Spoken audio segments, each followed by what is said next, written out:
সংখ্যালঘু নির্যাতন তো হচ্ছে ভারতে। ভারতের এক একটা মসজিদ তারা ভাঙতেছে এখন। এটা এটা এটা একটা লক্ষণ। আস্তে আস্তে ওর মানচিত্র মসজিদের মতোই ভেঙে খান খান হয়ে যাবে ইনশাআল্লাহ।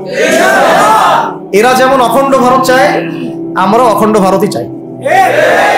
আমরা চাই অখণ্ড ভারত হবে কালিমা লা ইলাহা ইল্লাল্লাহ মুহাম্মাদুর রাসূলুল্লাহ। আপনারা তো মনে করেন যে ভারত আমাদেরকে ঘিরে রাখছে, তাই না?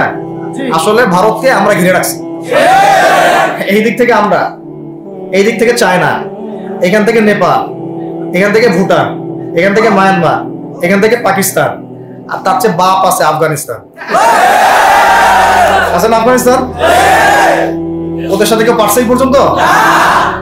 আফগানের ভাইরা নিজেদেরকে গড়ে নিচ্ছে, বোঝাচ্ছে। এই বাংলাদেশকে যদি আমরা একটা মদিনার রাষ্ট্র বানাতে পারি, ইনশাআল্লাহ কালকে গাজওয়াতুল হিন্দ হবে ওটার জন্য রেডি আমরা ইনশাআল্লাহ। পাকিস্তানের কাছে কিছুই নাই, আছে খালি 10টা 12টা পারমাণবিক কোনো অস্ত্র, তাতেই ভয়ে কাঁপতে থাকে। চায়না খালি একটু ভয় দেখায় যে আগাইলে কিন্তু সিকিম নিয়ে নিব, আগাইলে কিন্তু চিকেন নেক গিলে ফেলবো।